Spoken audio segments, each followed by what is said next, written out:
Regardez comment il a envoyé en conférence de presse.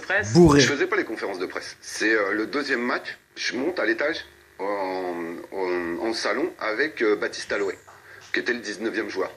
Première fois que j'arrive dans un salon de joueurs, enfin dans un salon VIP. Et là, il y a l'hôtesse qui arrive et qui me dit qu'est-ce que vous voulez boire? Alors, il y avait Baptiste Aloé à côté de moi, il me dit un Coca.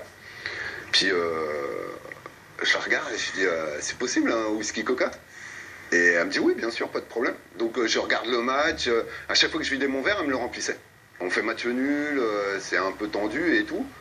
Et je descends au vestiaire, et là il y a l'attachée de presse qui m'a mis la main sur l'épaule, elle me dit Fabrice, c'est toi qui fais la conférence de presse. Waouh! Conférence de presse, je dis je suis complètement bourré. Putain, ça craint quoi, ça craint. Première question, je traduis la question bien et tout. Et puis moi, première conférence de presse, je regarde les journalistes. Et puis là, blanc. Merde, qu'est-ce qu'il a dit? C'est quoi la réponse? Si vous reprenez la première conférence de presse, à mon avis, vous devez voir que ce que je dis, c'est pas vraiment ce qu'avait dit le coach. Oh purée. Oh putain. Putain, quel est Marseille de merde pour faire ça sérieux. Enfin culo, toi, il va retourner au nul sur Old Boys. Dans le staff technique, tout le monde savait que ça allait péter quoi. Ça, c'était obligé. Hein.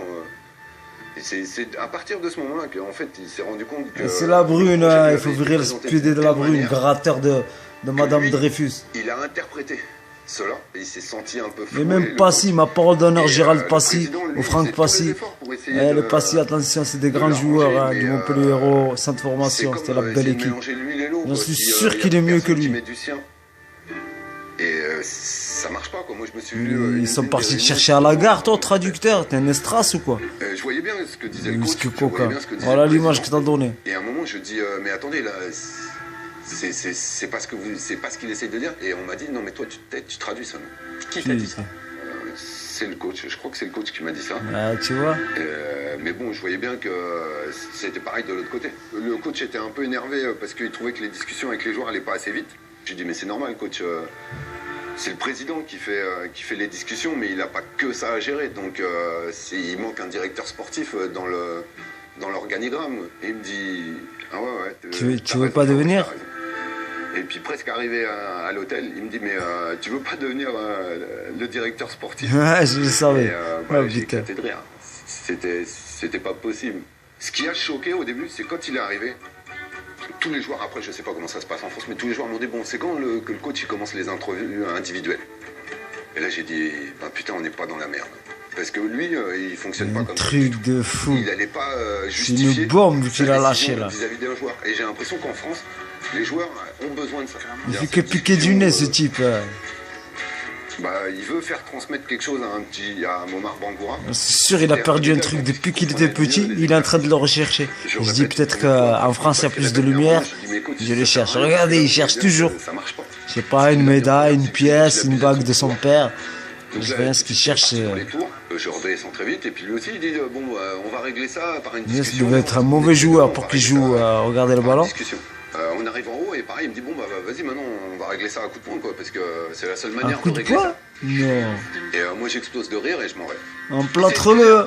Moi aussi je me suis excusé, hein. On a réglé ça très facilement mais je me suis aperçu que c'était dur quand même. Parce que c'est une personne de gentil le coach, il est vraiment... Tu me parles. Il a un bon fond. Tu me parles. Mais après il se laisse enfermer dans son... délire de merde. Acabo de renunciar al cargo que tengo Putain, toujours le mec qui regarde pas les gens dans les yeux, c'est des menteurs. Je viens de démissionner de mon poste d'entraîneur. Va te faire enculer, va manger des nouilles là-bas en Argentine. C'est pas possible qu'il reste. Après, est-ce qu'eux voulaient que lui il reste? Je ne sais pas. Mais ça pouvait pas, on pouvait pas continuer comme ça. Vous pensez que ça pèterait plus tôt? Ouais. À un moment, on a tous... tout le monde a pensé qu'on partait à la trêve. Quand il est un jour énervé et qu'il dit « Putain, j'aurais pas dû signer dans ce club ». Des fois, il le disait. Hein. Pour moi, c'est la meilleure des choses que ce soit passé. Et le coach a été gentil parce qu'il l'a fait après le premier match. Il aurait pu le faire le 31 août. Hein. Tu pensais ça, toi? Moi, je pensais ça, ouais. Moi, je pensais qu'il allait partir au 31 août parce qu'il allait voir que les résultats avec les joueurs qu'il avait, c'était pas ce qu'il espérait. Et puis, puisqu'il a des joueurs qui voulaient garder impérativement, qui sont partis. On parle de Morel, Fanny. Morel, Fanny, Bien Payet. sûr, Morel. Conférence de Bon. presse qui donne 2 jours avant, où il dit que tout se passe bien. Je crois qu'il était encore dans le doute. Ouais.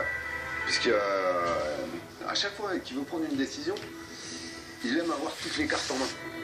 Et souvent, il manque une carte. Donc il hésite. Et des fois, ça se joue à pas grand-chose. Hein. Il y avait une partie de lui qui a écrit la lettre la nuit, et l'autre partie de lui a écrit cette conférence de presse en